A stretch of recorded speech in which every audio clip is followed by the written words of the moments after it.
How's it going, everyone? Welcome to the MegaMynd show. MegaMynd! Have you ever wondered what it'd be like to work in a role that isn't widely known? Or how in the world does someone even get into that role in the first place? Well, you're in luck. That's what this show is all about. We'll be having conversations with some incredible individuals with unique roles and learn what a day in their life looks like for them. Our goal is to spotlight these people and be the bridge between you and them if you're interested in their line of work and want to network.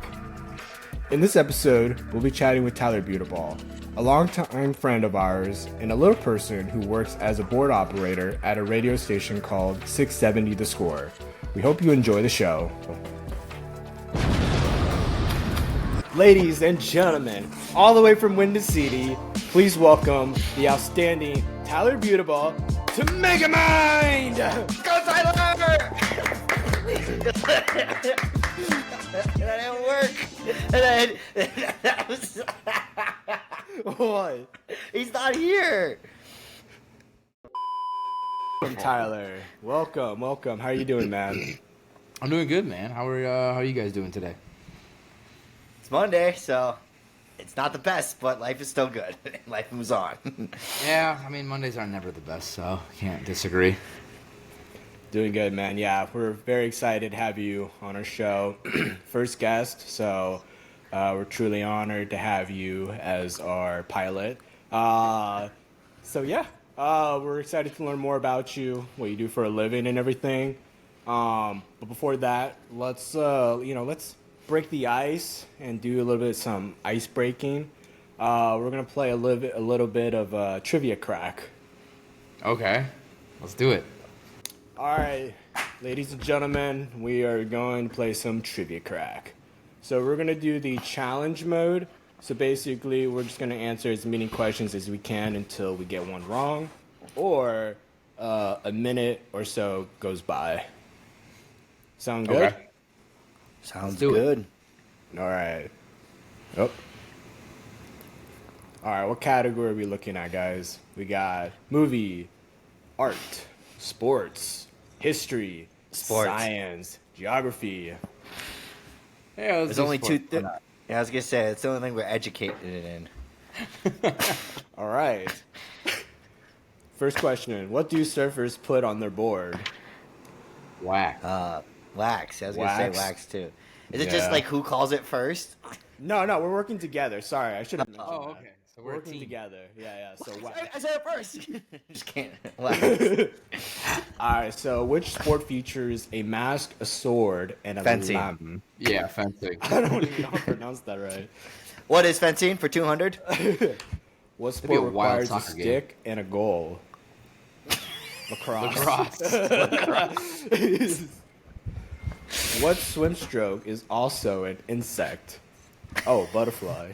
The butterfly. Wait, Will, did you make this quiz? No, it's auto-generated. In baseball, Okay. how many strikes mean you're out? 3. 3. Wow, we're just so smart. What is an athlete called in the first season? Rookie. Newbie. No, I'm just kidding. Rookie. You're Which plebe, that's game what you has are, no Tyler. positions? Golf. MLB teams did. Hey y'all, Bartolos, Will was Skyrollers frozen at this now play moment. Bear with us for this next couple seconds for our first video. Oh no, Will. Let's. Oh, did we lose him? Who knows?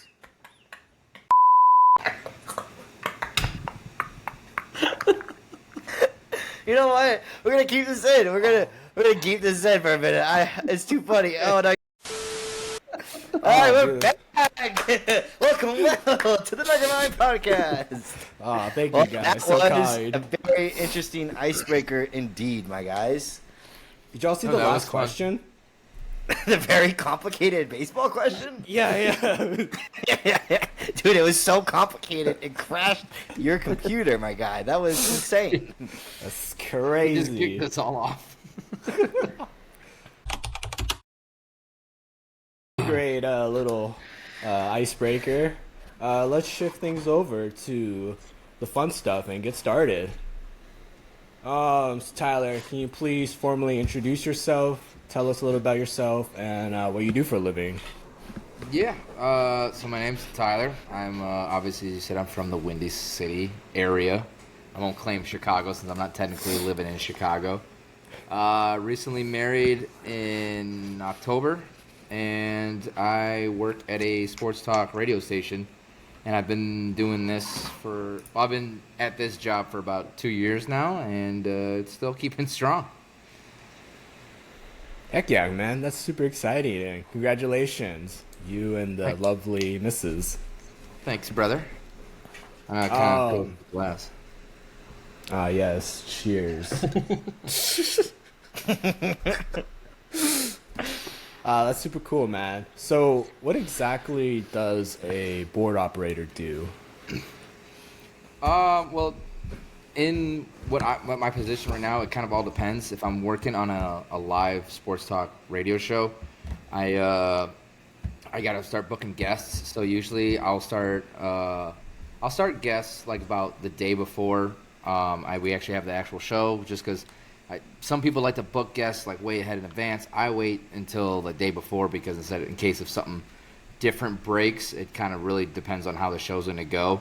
Like for an example, Justin Fields got traded on Saturday, so that was gonna if I booked someone before, I would have had to cancel them probably. If I got like a Cubs person, I was gonna have to cancel them and get all like National Football people or a Bears related person. So that usually I do the day before. The morning of, I'll make like an entire rundown of the show, just kind of the guests that we have, what times we have them booked, what their affiliation and their title is, and then I'll lay down the show like, all right, we're going to talk about this and this segment, this and that segment. I have a list of audio that we're going to play because it's quality audio that people are going to want to listen to. And then depending on the show, I usually get to work like about 2 to 3 hours before our show goes on. So I'm going to make I go in and I create the entire show open that's usually related to what the show is, who the hosts are, what we're talking about, blah, blah, blah. And then we get onto the show, and then it's just kind of a lot of board op working from there, just making sure that the hosts are on, that I'm playing the audio when they call for it. I answer the phone calls if we decide to have callers on, or I'll call the guests, obviously, once we get them on, and I'll usually call them during the break. And then just making sure they're going by a clock, because we have like a specific clock we got to go by of how long to take each segment for, and so then we hit it perfectly. But if I'm working like a Bulls or a Cubs broadcast, because the station I work on we're the radio home of the Chicago Bulls and the Chicago Cubs. Nice. Yeah. Nice, but good for you, buddy. Good for you. Hey, how's Craig Counsell doing, Jeff? Oh, that's right. He's just gonna doom you. So just know that was all just a plan for that. So for the listeners listening, I am a Wisconsin fan. So anything he says and does, and the hat he is wearing is atrocious. But we love Tyler, and we love to hear about what he does for a living. I had to throw that in there. So I'll usually get like audio for our pregame show. So for like the Bull, like we'll have either audio from the manager, audio from Billy Donovan, the head coach, or we even have like for the Cubs pregame, our guy that does the pre and the post game show, he does a sit down interview with usually one of the players, and so I have to grab that, put it in the system, and then I just get ready for the broadcast, and then it's just kind of for the Cubs and the Bulls, it's just kind of going with the flow of the game. There's really no like actual prep into it aside from getting the interviews in and the audio that they want, and then just putting that in there. But it's just kind of following the game itself when they're going to break, like whether there was a timeout or we're going to the bottom of the second inning, blah, blah, blah, and that kind of stuff. And then usually by the end of that, my day's over and I go home. And it's pretty nice. That is awesome. That is awesome. And being able to like be around professional athletes, because us three love sports, so just being able to be in that kind of environment that, especially you, because I know you enjoy sports, is very rewarding. being able to do that as a career. So that's awesome, man. I don't know if you mentioned this or not, but what was the name of the company you work at? So my station that I work on is 670 The Score. Okay. It's one of the main Chicago radio stations in the area. Okay. The other one is ESPN 1000. Ooh. Exactly. I like your thinking. So, but we're like in the umbrella of, it's called Odyssey. And so Odyssey is like the big company that branches out. Like they own like a bunch of different stations all over like the country, like mix of music stations, news radio stations, sports talk radio stations. Like in Chicago, where I work, in our building, we have like an Odyssey floor, and it's literally, there's a news radio station, there's us, the sports talk radio station, and then there's 3 music stations all on that floor. So it's like, Wow. when you tune into all these different radio stations, like for an example, in Chicago area, the news one, WBBM, you got us, The Score, you got B96, you got XRT, you got US 99, which is the country station. We're all on the same floor. Like I can literally just walk like 10 feet down the hall, then I'm at a different radio station technically. But we're like all on the same floor. It's just Radio Central, basically. The Pretty radio much. family. Like all on that floor is just all radio stations. That's awesome. I mean, I feel like that's pretty cool because then you get to network with other radio hosts and other employees at those stations. Yeah. And just, who knows, you might run into like Zach Levine or, I don't know, DeRozan in the hallway if they're like a guest on their show or something. Dude, that's so cool. And then going back, because you said you are responsible for like booking guests and everything, right? Yeah. Okay. So, do you and your team like meet up every day or like sometime before in the morning to just discuss what y'all plan to do that day? Like a daily stand-up meeting, kind of? Yeah, usually I'll shoot him a text, depending like if it's 2 hosts hosting the show, or if it's 1 host, either one. Okay. I'll shoot him a text, just be like, hey, just let you know I'm producing your show tomorrow evening or whenever. For guests, like I'm thinking in the category of this, or this. It all kind of depends. Yeah, like what's the big story like, in sports, or like mainly Chicago sports, but we kind of go.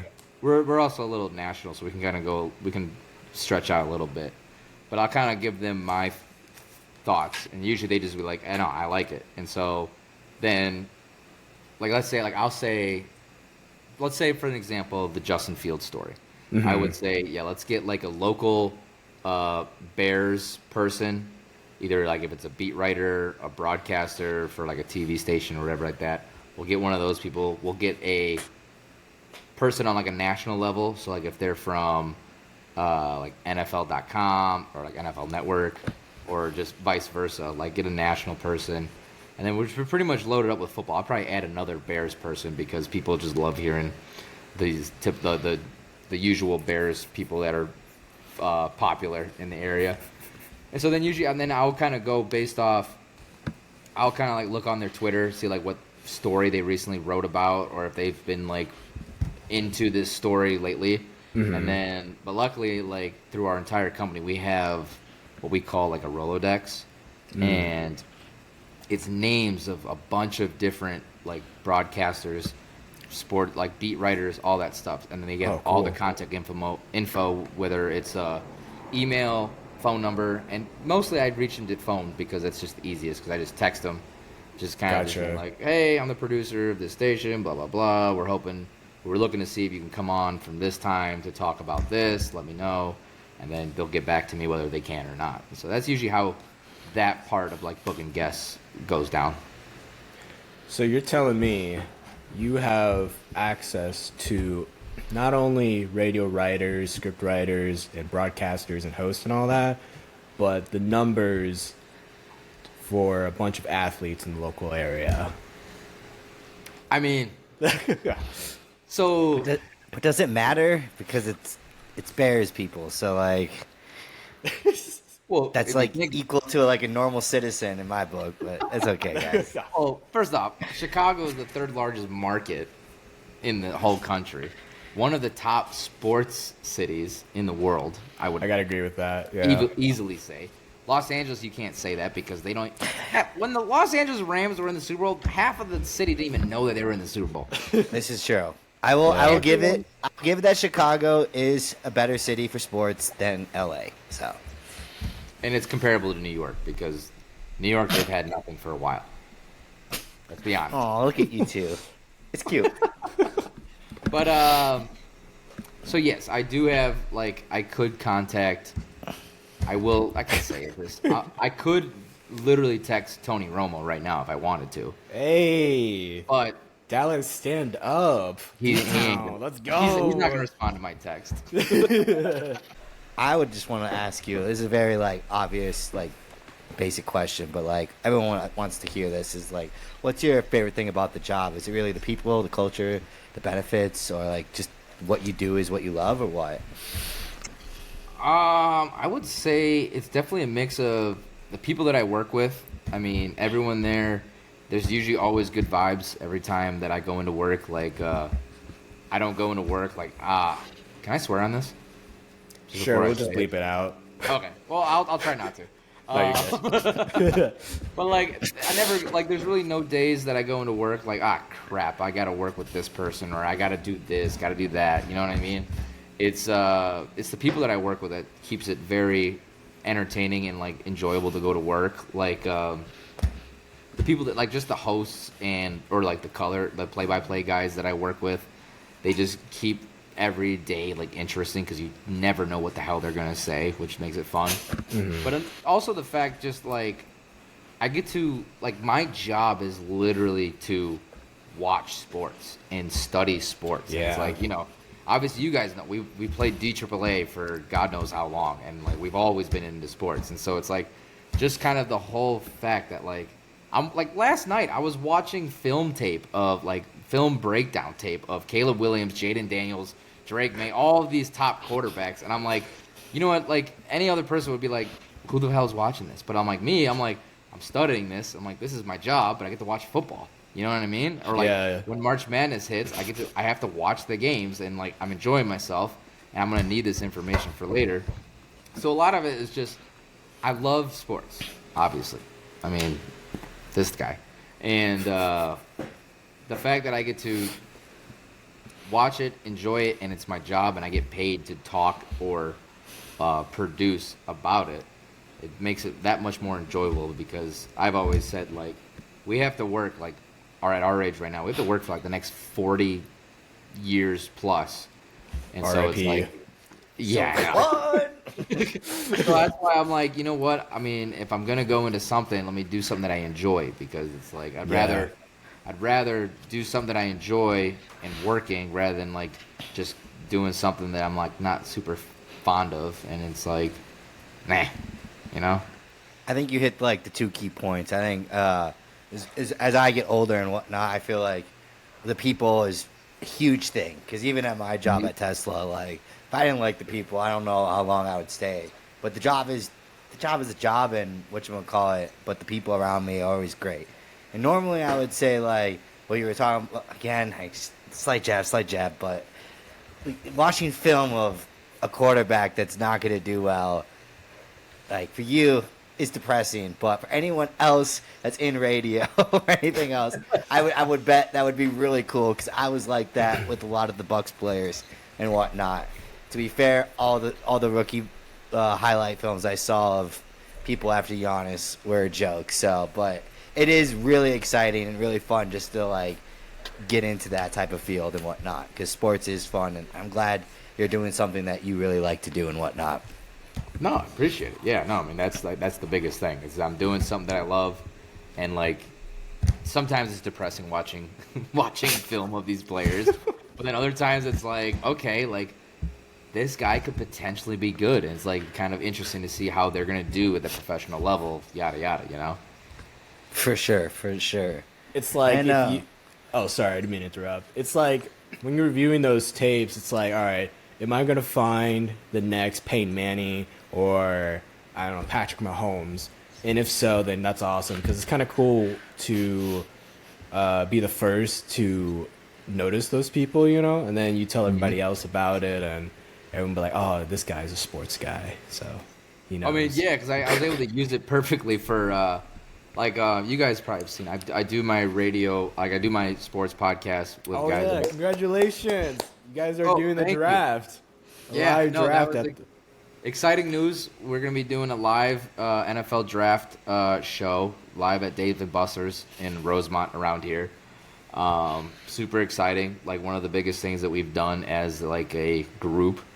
And I mean, obviously this is like one of the biggest drafts in God knows how long. I mean, like there's so much, and especially when it's all revolved around Chicago, Yeah. it makes it even bigger in the area. But no, thank you for that.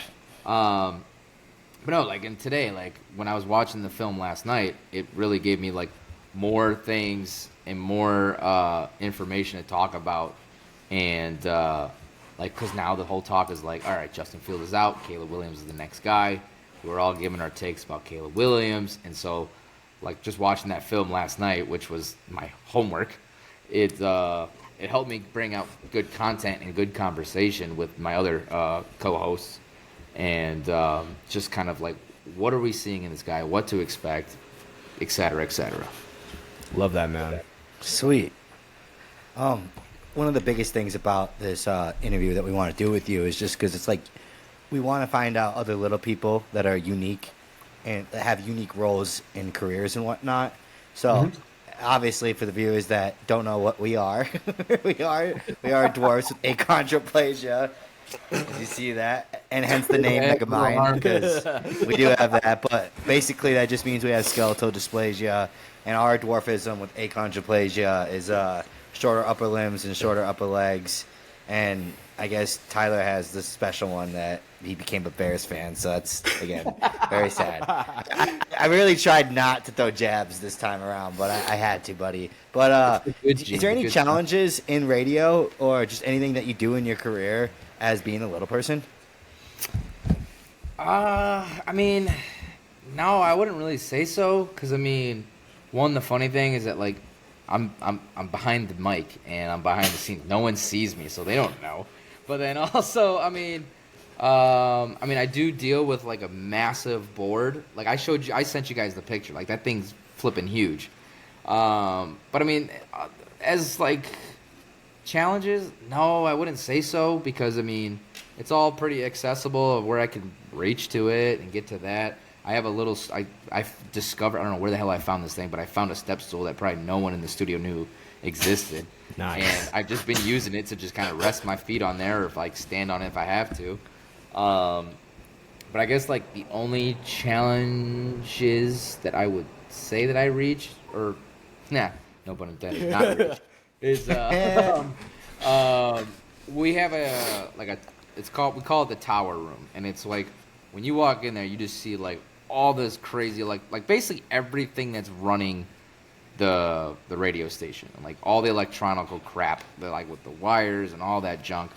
And so sometimes I have to adjust and like switch different settings to be able to connect to, like, if I'm doing a Bulls or a Cubs broadcast, I have to connect to the stadium that they're at, whether it's Wrigley Field, whether it's, I'm still going to call it Miller Park. I don't care what you tell me, Jeff. It's Miller Park. All right, cool. We can agree on that. But like if I have to connect there, or because we're a network, those are network broadcasts. So not only is it going off on our station, it's going out on like 15 different radio stations in like the Midwest area. Like we broadcast the Cubs like in an Iowa station because they have nothing except for corn.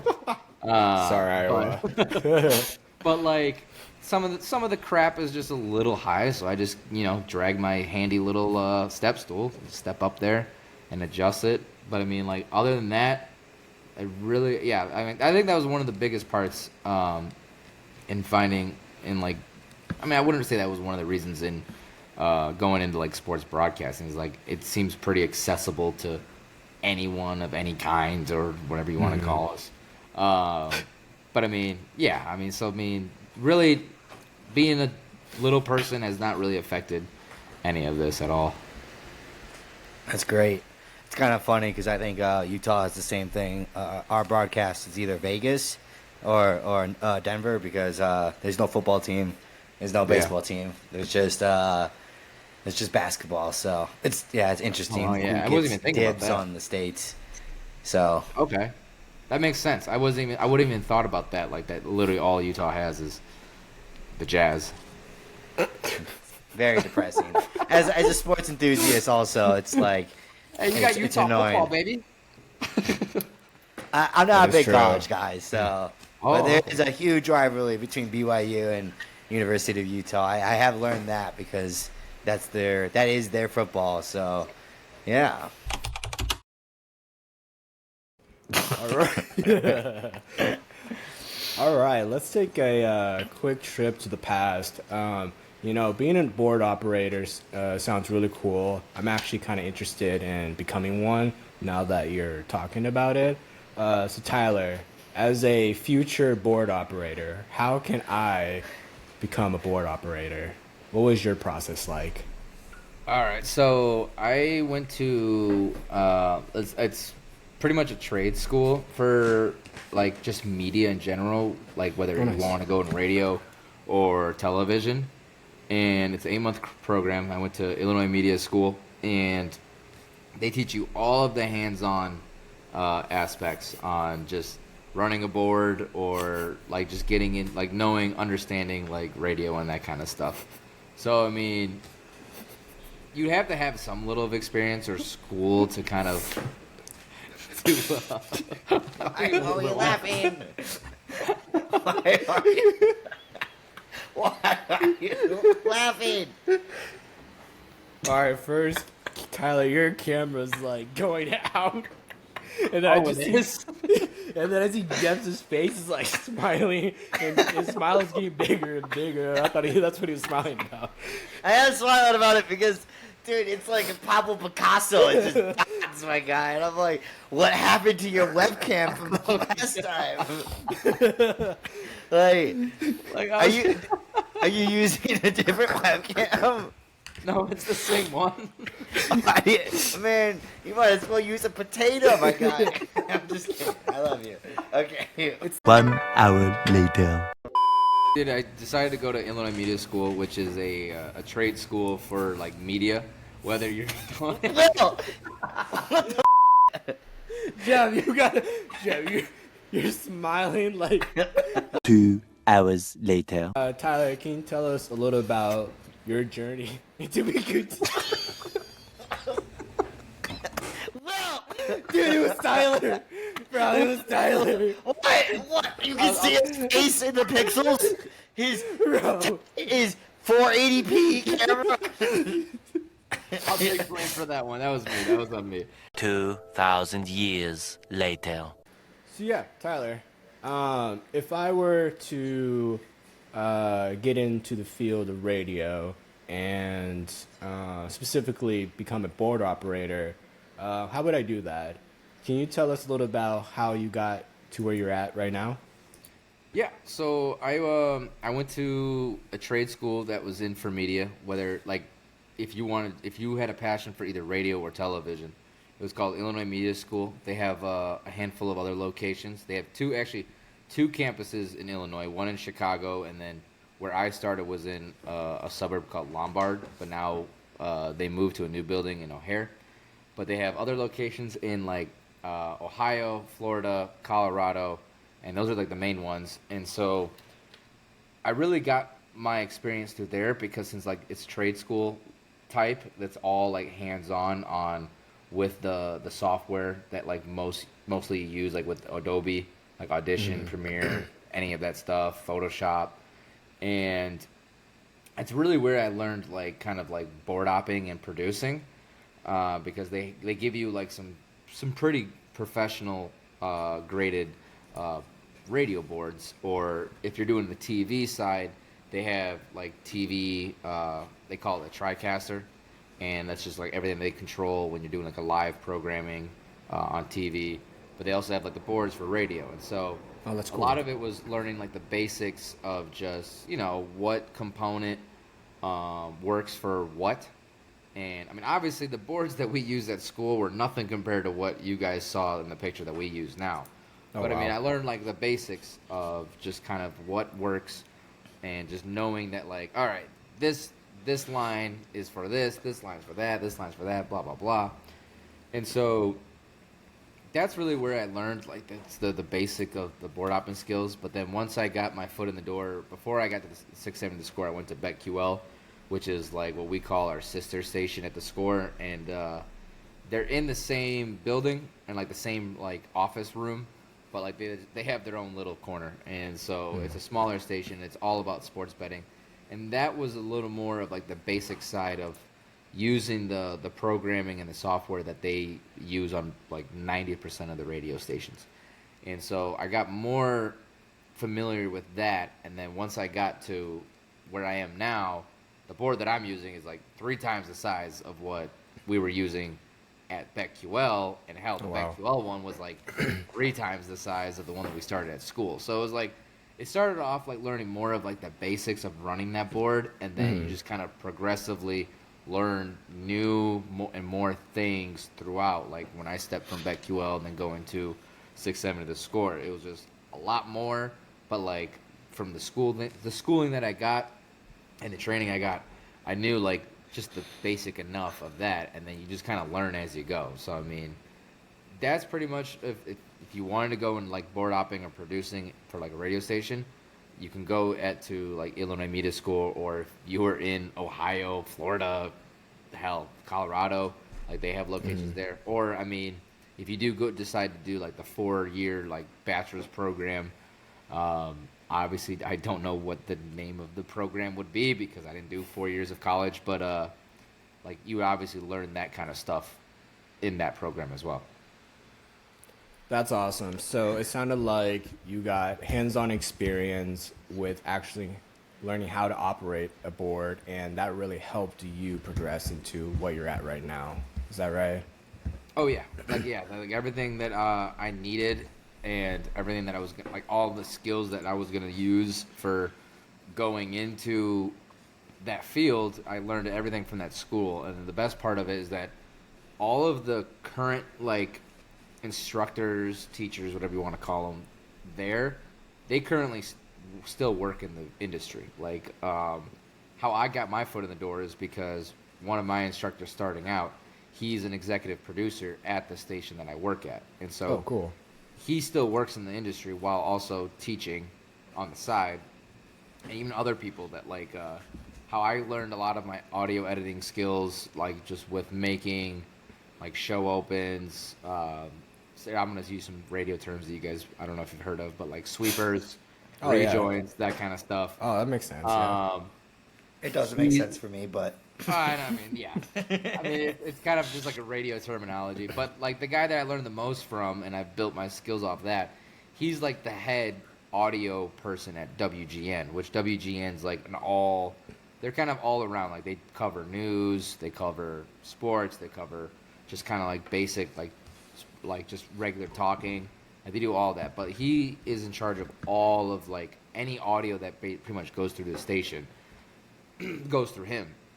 And so obviously he needs to know what the hell he's doing. And so learning from him and like taking extra time learning from him, it's really grown my skills, and that's kind of been helping me through my career currently right now. I did a little bit of soundboard just to get out of prayer service in high school, so I worked the soundboard upstairs so I could be on my cell phone in Catholic school and whatnot. But like compared to the soundboard I used in high school versus what you see in just in concerts or at Bulls games and Bucks games and whatnot, oh yeah, the more pro you get, there is more knobs.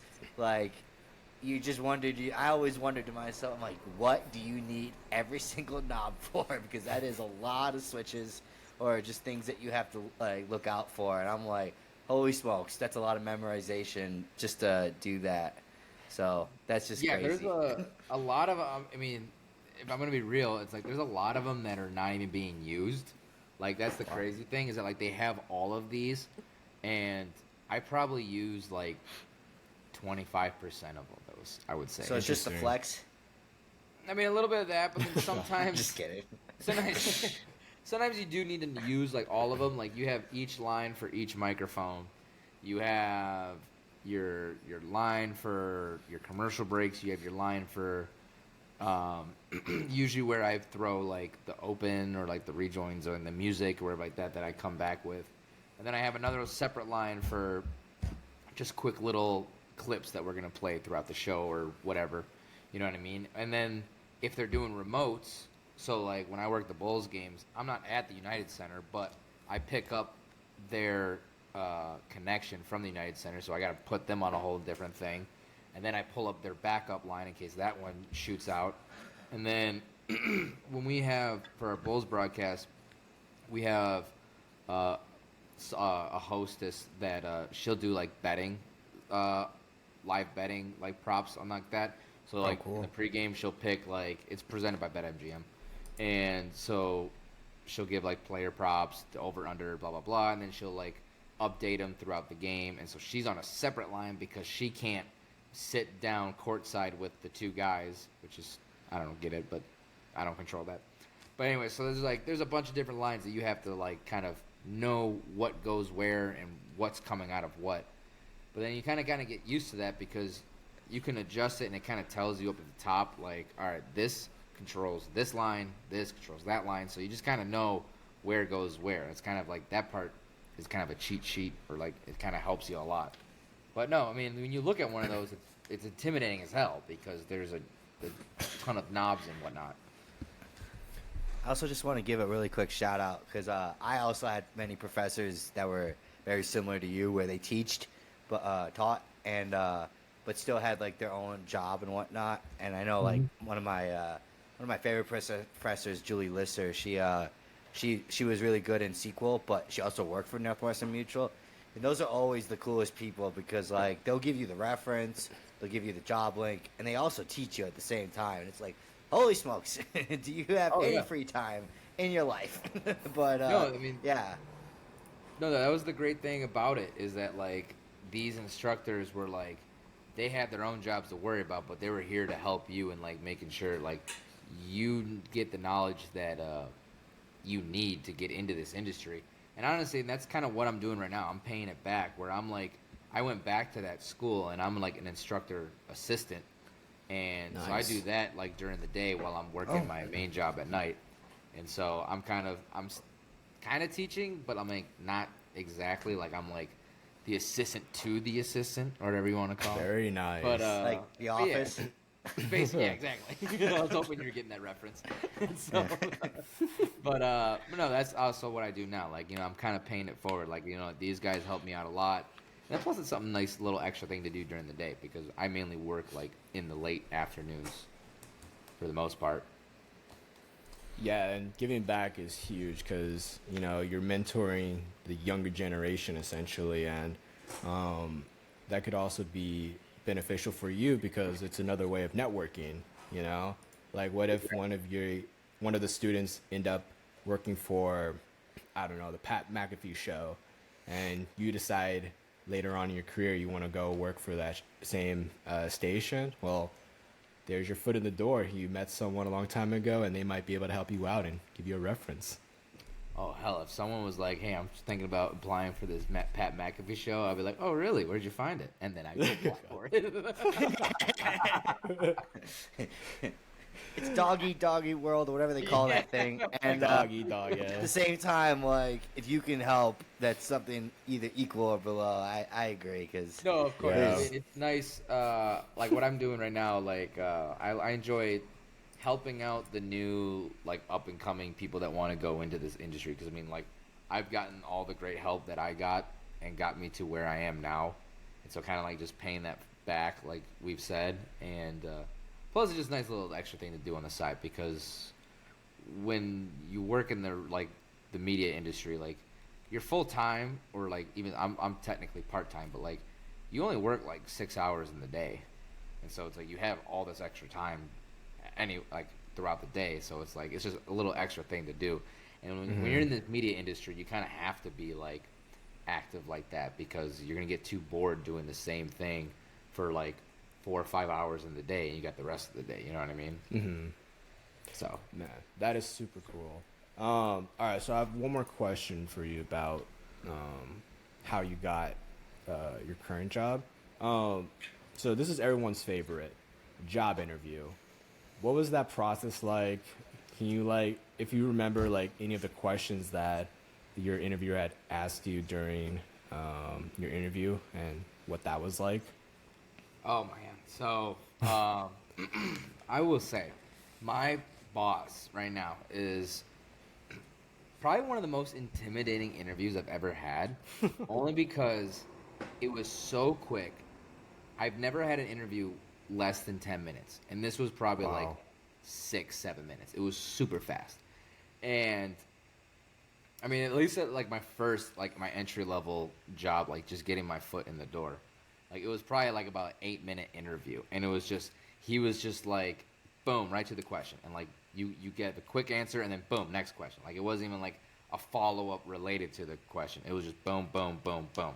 Oh, And I was wow. like, oh my god, this is crazy. And so but I ended up getting the job.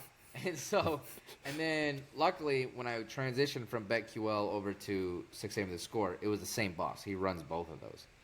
And so technically there's two guys running my current station. So I interviewed with the other guy first, which he was that was like a normal interview length, like about 20 minutes or whatever. Like And behavioral then questions? Like, yeah, like just like the okay. simple, like the good, like simple questions about like tell me a time you failed or when you yeah, had like to those kind of operate questions. in bad They weather or know they'll something. ask about like have you ran a board before? Have you used because like the biggest so we use Adobe Audition about every single time, and so I obviously have a lot of experience in Adobe Audition. So like that was one of the questions like how much do you know, like how familiar are you with it? And it's like obviously I know a lot about it. Just those kind of questions, and like but like a lot of your basic questions like, oh, what would you do in this situation, blah blah blah blah blah. And I mean, that was pretty much it. And then I had a second interview for that job at 6 a.m. The Score with both of them. And that one was very brief. It was mainly just like confirming the same stuff that they asked me before. I'm like, yeah, no, still all the same. You know how it is. And that's pretty much how it is. I think it's just kind of different depending who you're interviewing with. Like my boss, he's just kind of really like to the point. But I will say that when I interviewed for a full time job at the other station in Chicago, ESPN 1000, just because it was a full time Monday through Friday, I was like, I can't pass this up. Might as well get Oh, so we're going back to ESPN now, I see. it. But it was funny because like their program director, exact same kind of type of interviewer. Like it was just like to the point, quick, and like that was another like interview that was like maybe 10 minutes. So I was like, all right, Interesting. this must be like And- normal in like this kind of industry where like Yeah. they want to ask it like quick and then like get your quick like hoping that you like have a good quick response. And so like that part can kind of get intimidating because you know you prep for this interview and then like you get like X amount of time, like real quick to answer, Right. and you just don't think of that like that fast, and then you just say something flipping like ridiculous, and then you're like, I effed that up, but it's just there's a lot of it. I guess like now having that experience from two different companies, I'm just like, you're gonna have to be like quick and like on the ball. So I mean, it's tough, but I mean, you just kind of have to be quick and don't second guess yourself. Do they care more about like the quality of your answer versus how quick you can answer a question? Or would you say it's about just answering something on the spot? That sounds kind of relevant to what they're asking you. So, I think they want more of like the like I think it's more like of the quality of the answer, like making sure you're checking the boxes when you Yeah. answer. But I mean, I think part of it is they want to see how quick you are with it because in a situation like when you're working on a radio station, you have to have like quick thinking, quick judgment in case of like crap hits the fan. And like Yeah. in a situation like I lose connection of the people at the United Center. Like we just have nothing, which we call dead air. I have to like act quick on either bringing the backup connection up, which 9 out of 10 times it's usually fine. But then if that doesn't work, then you're like, oh crap, we got to go. Which our fallback on is we just play CBS Sports Radio just so then we have. Because the worst thing to have when you're working on radio is dead air, and that's at least technically like they'll get an alarm if it's more than like 10 seconds of just straight up nothing. Interesting. And so you kind of have to be quick to like just getting something up there. And usually like the go-to is like, all right, your main line dropped, your backup dropped. We got to go to this right here, just so we have something, because you can't just sit there and like, I don't know what to do. And like there's like nothing going out on the airwaves. So I mean, I think that's part of it, is why they want you to answer like so quick, because you have to kind of think pretty quick in situations like that, you know. Interesting. Yeah, it's like, how do you handle like tough situation or unexpected events, and being able to stay calm in those types of situations? Like, how do you deal with those? And they just want to see you being able to like think about something and then being able to come up with a solution for it, versus just sitting there like a duck and not do anything. Probably not a duck, but like a deer. No. Pretty much, like they want you to like react quick, because they don't want anything that would look or sound bad on your radio broadcast or your TV broadcast. Like, it's kind of it's stressful as hell, I will admit. It's just, as long as you kind of like you're like what you're doing and your steps ahead on to be able to like solve it, then you'll go pretty far in the industry. Awesome. And then my last quick question: how long did it take for them to get back to you with an offer? So, when I started off at BetQL, that was pretty quick, I will say. It was just straight up one interview, and I probably heard back like at the end of the week. Okay. And then when I applied and interviewed at the Score, they got back to me about a couple days after I applied, mainly because when I texted my boss, I was like, hey, so I saw that you guys have a part-time position open over at 670, and I was kind of interested. And he just goes, well, how many hours are you getting at BetQL? And I was getting like nothing. I think I told you guys this before. It was like mainly just a weekend job. And I was like, I had to have something else. And so I told him how much. He's like, apply. So I was like, okay, that sounds like a pretty good like in.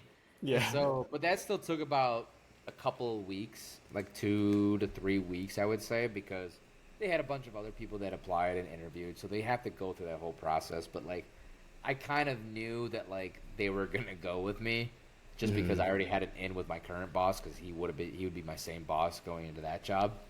I think it was just they were probably gonna see if there was someone else with more experience, but that was about like a 2-3 week process after I applied, and then from the first interview and then the second interview, and then it was just a phone call, and it was like, boom, you have the job. When can you start? I'm like, here we go. So I would say like about 2-3 weeks on that one, but like the first one, it was like within that week.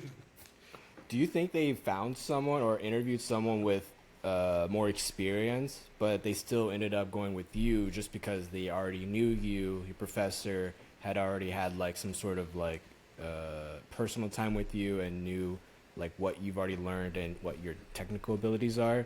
Do you think that's kind of like what played in your favor at the end of the day? I mean, that definitely could have played in a factor, because, I mean, yeah, because it was definitely one of my instructors that helped me get in just with Odyssey in general, because his boss is my boss. And so he usually is good about, like, he's the one that's, like, to recruits, like, people from our school.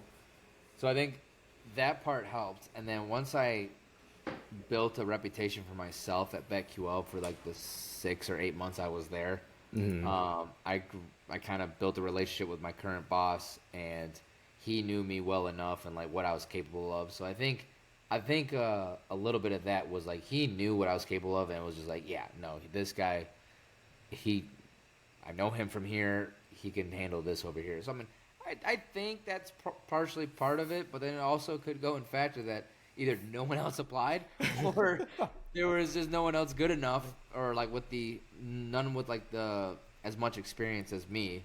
So I mean, I could go either way, but I kind of felt like a little bit that since my boss knew me enough from before, that he kind of fought for me coming into this position. We got our guy. We got Yes, our sir. guy. Tyler Beautiful's our guy. Let's go. So, I know that you're into radio now, but I knew from since we're friends and whatnot out of this, I know that you used to DJ on the side. Do you have any other hobbies besides radio that you do? Yeah, so I mean, what I do on the side, as we kind of talked about before, I do that sports podcast that I've been doing since I started at the school. These guys are actually my classmates that I became like really good friends with, and so we've just kind of, since we started the program together, and we've carried it on this way, and we've both agreed like we kind of want to build this brand up. And so I do that on Mondays and Wednesdays, talking all mainly like we focus on Chicago sports, but we talk everything, like whether on a national level, pretty much anything. I mean, not hockey though. I can't stand hockey to be honest. But other things I do on this, like I like to go out with friends. I like to, honestly, I've been more of a homebody. So me and my wife just kind of like just chilling at home doing nothing at all and just watching movies and whatnot. But I mean, I like going out with friends, like going to see my family. I just like going outside and just kind of going out to the bars and just get a few drinks and whatever like that. But I mean, The that's older you get, the more more boring you it want to gets. stay at home because that's Oh, me. dude, 100%. Like I used to, as when I was younger, dude, I loved like I thought it was so fun going out to the bars like on a Friday or Saturday night. And I'm like, no, I could save so much money, just drink at home and just watch Yeah. movies.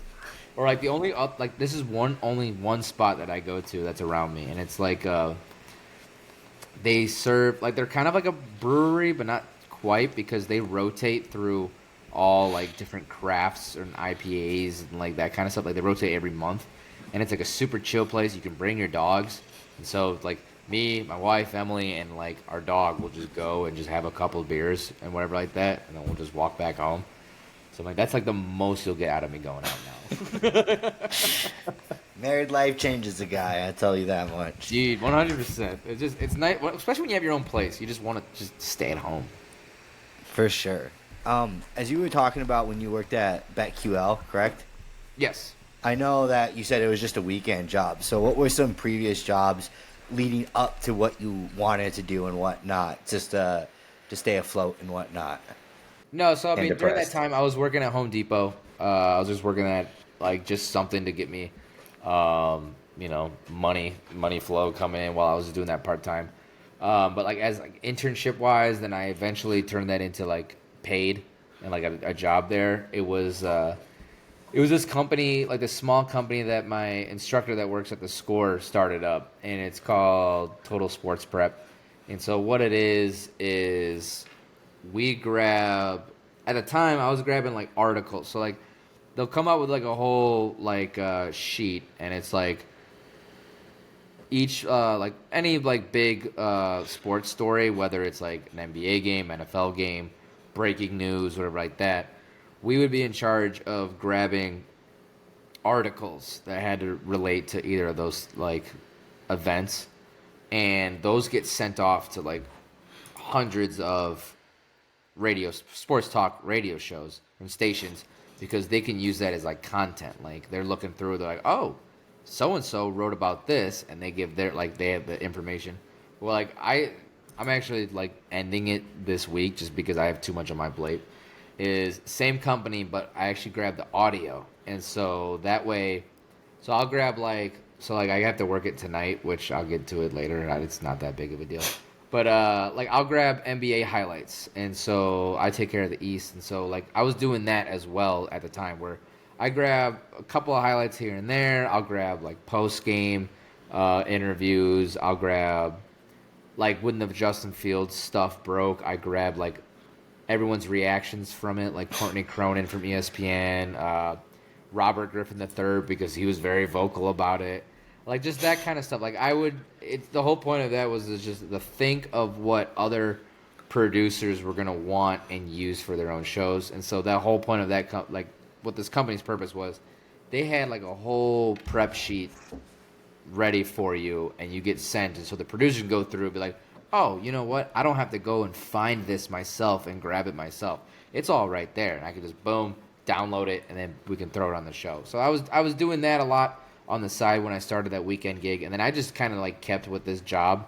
But then once I got over to the Score, it got a little crazier, and then now with work at that school, Illinois Media School as well, just too much that I'm doing right now. I'm like, I need to take that off. So, but yeah, that's pretty much like what got like what I started off with my foot in the industry, leading to where I am now. That's great. Lot of experience. That's always nice to hear on Good how resume. you started out before that. Now, what we're gonna do the complete 180. So, what is the future looking like, my guy? Like, do you want to stay in radio? Like, are this podcast that you were just talking about, or just do you have any like future dreams? Where do you see yourself in like 10 years? Yeah. So I preferably would stay in radio. I'm pretty open to if I have to go produce like a TV sports talk show, I'm totally fine with that. It was just I started off with radio because I kind of fell in love with like the audio editing and really got like the hang of that down before video, because video is very complicated, but I do want to learn more of that. But I guess like in the future, I would love to either like kind of land myself like a big like full-time either. I mean, starting it off, I would probably get like a full-time executive producer, or they call it sound producer position, where like the sound producer takes care of all of like the audio and that kind of stuff and runs the board there, because I've loved that. But, like executive producer, like you're the one that like lays out the entire show. You basically telling the host like, all right, this is what we're gonna be talking about. You can pipe in whenever you want to. You book the guests, that kind of stuff. Like I've kind of felt love for that. But like obviously my original goal starting off was like I want to be able to like have my own show, host my own show, Nice. and like a sports talk radio show or anything like that. But now with like you brought up our podcast, which Blow the Whistle, you can subscribe at Blow T Whistle 1 on any platform. Just gotta plug it in there. But no, we're building a brand for ourselves. You know, we're trying to branch out, get ourselves out there, and now with this remote live NFL draft show that we got set up at Dave & Buster's out here in Rosemont, that's kind of like our next step on like kind of getting it up there. Like we've talked together as a whole, like we want to make this like a Pat McAfee type of show, you know, where it's like we can be streaming live, but like, you know, we're having fun while doing it, because that's kind of what brings good entertainment. Like I don't want to hear people just spewing numbers and stats. Like to me that's boring as hell. Like I want your full personal opinions on this. And that's the thing, like the guys that we have on our show, like we're very opinionated and it's very entertaining. But it's just we just need that extra jump to like get to where we want to be. But like we're all committed. And so like now having this lined up for us, we're hoping that like that could be our big next step to where we want to get to this thing. And so like ultimately that's my personal like ultimate goal, is to get our local, like our business and our podcast up to like the big dogs and just kind of have our own like station or programming, you know what I mean? So that's to me is the ultimate goal. But I have other goals like set aside for in case if that's either a long process or if it ultimately fails. But like obviously we're not in that position where we're ready to like drop it, you know.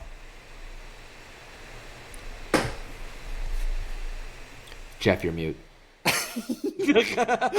Hello. Okay, sorry. Well, honestly, it's really cool that that you are that you want to do something with the company you're at. It's always like so. It just really goes to show that where you're at right now is already a good step, because instead of saying like I want to leave in like 2 years and start my own thing, it's actually like yeah, I'll do my own thing, but in reality like I just want I want my company to grow in itself, and I want to grow inside of it. So that's awesome to hear and whatnot. No, thank you. I mean, yeah, that's kind of all of our goals, and like you have to be busy in this industry. Like there's just a lot of things out there, a lot of opportunities. You kind of have to be busy and open to doing a lot of different things when it's given to you, you know? Totally. So that big jump that you mentioned, to be able to get to that point of being able to own your own show or have like another like Pat McAfee show. Is that kind of like funding, viewership? Like you need to reach a certain number of views. Is it a combination of both? To be able to like make that next jump. Mix of both. It's a lot of a lot of it's funding. Because we need to get to right now we still use the old, like our school that we went to, we use their studio because they have all of like the good equipment that like for quality sound and all that stuff. But the thing is, we can't build sponsorships through there. So that's what's kind of putting us in a hole. Yeah, that's the thing. They're not letting us use sponsorships. And so we would have to basically go on our own, like go elsewhere and stuff like that to be able to build sponsorships to help fund the podcast and the show. So it's a lot of just kind of figuring that part out. And then plus getting our name out there. Like a lot of like just picking up our listenership. So then we have a reason to get sponsors. And then we can start looking and like, all right, we need to be recording and airing these elsewhere because we have sponsorships lined up, yada yada. Like we can't be missing this opportunity. So it's a little bit of that, and then like some of the guys, they don't have like the equipment that like I have at home. Like I almost knocked my glass over. Cut that out. Like I have my own personal. Every time you say cut that out, I'm gonna leave it in, just because you said that. But like I have like my own like at home like setup. Like I have my own mic. I have like all that kind of stuff. One of the guys that we do it with, he doesn't have that yet, but he's working on it because I mean, stuff's expensive. It's not cheap, so it's like a lot of like I would say the most of it's just the funding and then like viewers / listenership and followership is that we're trying to build. But like once we get there, then it's kind of like a snowball effect, and then we're just hoping that it just goes up and up and up from there. Yeah, Rome wasn't built in a day, and it's a process. 2 days. Yeah, it's a process, and I like what you guys are doing. You know, you guys are using what you have right now to the best of your ability, and so far it's working, and you're just trying to build up that audience and then build that up to a certain point until you're able to like go your own separate way from the school and then build in your own brand and, you know, your own studio and all of that. So dude, that's awesome, man. Drop the GoFundMe. Let us know. We don't have a cent to our name, but we'll certainly be your first. Shout us out. We'll shout you out. No, I'll shout you boys out. I'm just teasing. No, I'll shout you boys out. This is. I love what you guys are doing here, and it's great. But yeah. Tune into your boy at Blow the Whistle. Yep. I can't whistle. Oh, that's sad. You can't? Yeah, you can. No. You can whistle. I can whistle because of the little gap in my teeth, but like not like. Yeah, this is great, guys. Look at that whistling. I'm just whistling. Wait, so if you don't know how to whistle, then you can't work for Blow the Whistle, then, right? Because I don't work there. Sorry, Jeff. We only allow whistleblowers here. That's great. I'd rather never work for a company like yours that relates to anything with the Bears, Cubs, and supposedly you don't even like your NHL teams. That's sad. I don't say it. No, I'll still root for the Blackhawks, but I don't look much into hockey. It's just my sports is football, basketball, baseball. yeah, hockey you can't even see the puck. Like, it's hard to watch, in my opinion. I'll watch NHL playoffs. Well. Get some glasses, my guy. I'll watch the NHL playoffs. That's entertaining. Yeah, I'm just saying, like, you can see a baseball, but you can't see a hockey puck on white on black. All right, well, in baseball, they actually highlight where that ball went to, you know? Talking about in the stadium, my guy. You're telling me. Oh, well, in the stadium, it's just different. I don't know. I love going to baseball games. To like Baseball is great. It's a great experience. It's long, but shout out to the shot clock.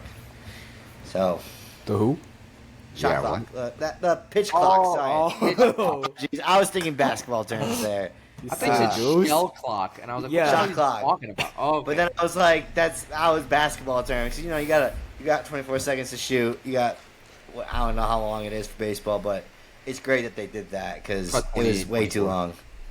Yeah, no, I mean, that's the main thing that got me more interested in baseball because it was just taking too damn long. But now they got the pitch clock and all that stuff. I've actually been liking baseball a lot more.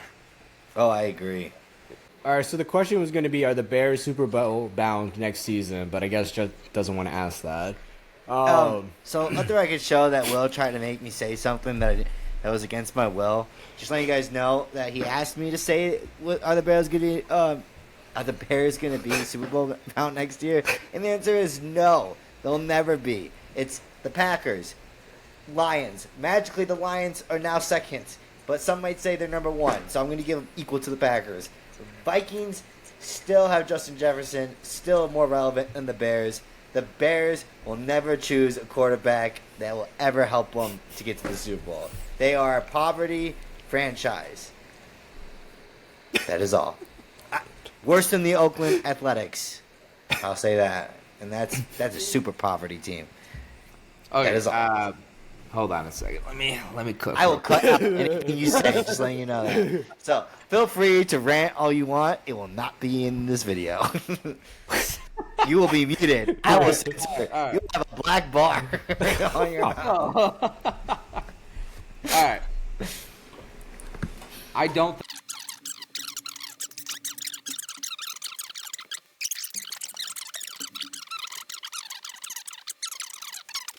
Well, awesome. So before we end things, we just want to give a special spotlight to our boy Tyler and his wife Emily. Tyler, can you talk a little bit about this fancy article we got here? Here, try to share. Oh. Let's see. What the hell did you guys find? So, we just really wanted to quickly share this about Tyler, because him and his wife got married, and they were delusional enough to message Chairman George McCaskey. Is that how you say it, Tyler? McCaskey. McCaskey. Put some respect on the man's name. And Chicago yeah. couple got in on the recent wedding trend of sending extra invitations to your favorite sports teams or celebrities in hopes that maybe someone will show up or even just maybe send a gift. Well, this couple got a surprising, heartfelt response from Bears chairman George McCaskey.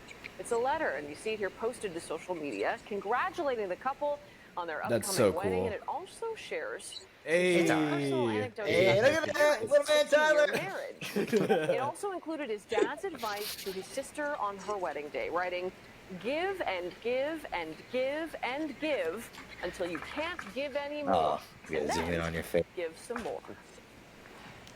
Wow. That is so cool. The action the CDC wants So doctors cool, to take. guys. Even though it was a Bears thing, it was very cool. I wish we would have done that to Giannis. I hope he would have sent me a gift for my wedding, but that was awesome, guys. Nah, he just wouldn't give you a trip to the finals, but He did. He got me a ring. Don't you ever forget it. no, I mean it was pretty cool because we sent that out and then I tweeted it out that we got the letter. It's still on my fridge actually. But the guys on one of the shows on our station like thought this was fantastic as soon as they saw me tweet it out. So we had a whole segment about it, talking about it. And then later that day, like my Twitter was blowing up with like followers and like my tweet itself was blowing up. I'm like, this is crazy. And then one of the guys that work on the station, he does a football show through NBC Sports Chicago, and he made a whole segment about that. And then it just blew Nice. up elsewhere. And then the news station down the hall from me, like they texted one of the executive producers, like, "Hey, do you have Tyler's number? Like, you think he'd want to be interviewed?" And I'm just, he's like, he comes in, he's like, "Do you want, like, they're wanting to interview you?" I'm like, "Yeah, that's fine. I mean, this is kind of funny as hell." And so then they interviewed me, and it was just a whole thing. And like, I'm getting tagged, like Emily and I are getting tagged and all this stuff. And then I'm just sharing it to like her mom. I'm like, "Hey, look, we're famous." I'm like, "You're part of a famous wedding now." And so it was just hysterical because it blew up and it went all the way like doing that for absolutely no reason. Like I was just like, "Hey, this is cool. I got a letter back from the Bears, and then everyone just took it as they wanted, and it just blew up and went everywhere." Just like we're talking right now, a year later or however long ago it was. Yeah. No, yeah. What was that? Like, yeah, about a year. So I did that like in the summer of last year. Dude, that is so cool. Bears organization, hire my boy Tyler. He'll be a great addition to the team. Let me just go put me in front office. No, I'm just kidding. I Yeah, don't say that. myself. Like, GM, full- GM. Why are you yelling in the mic?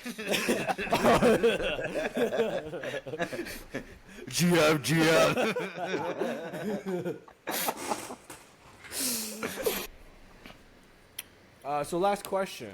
What advice do you have for someone interested in a career in radio, or specifically they want to become like a board operator?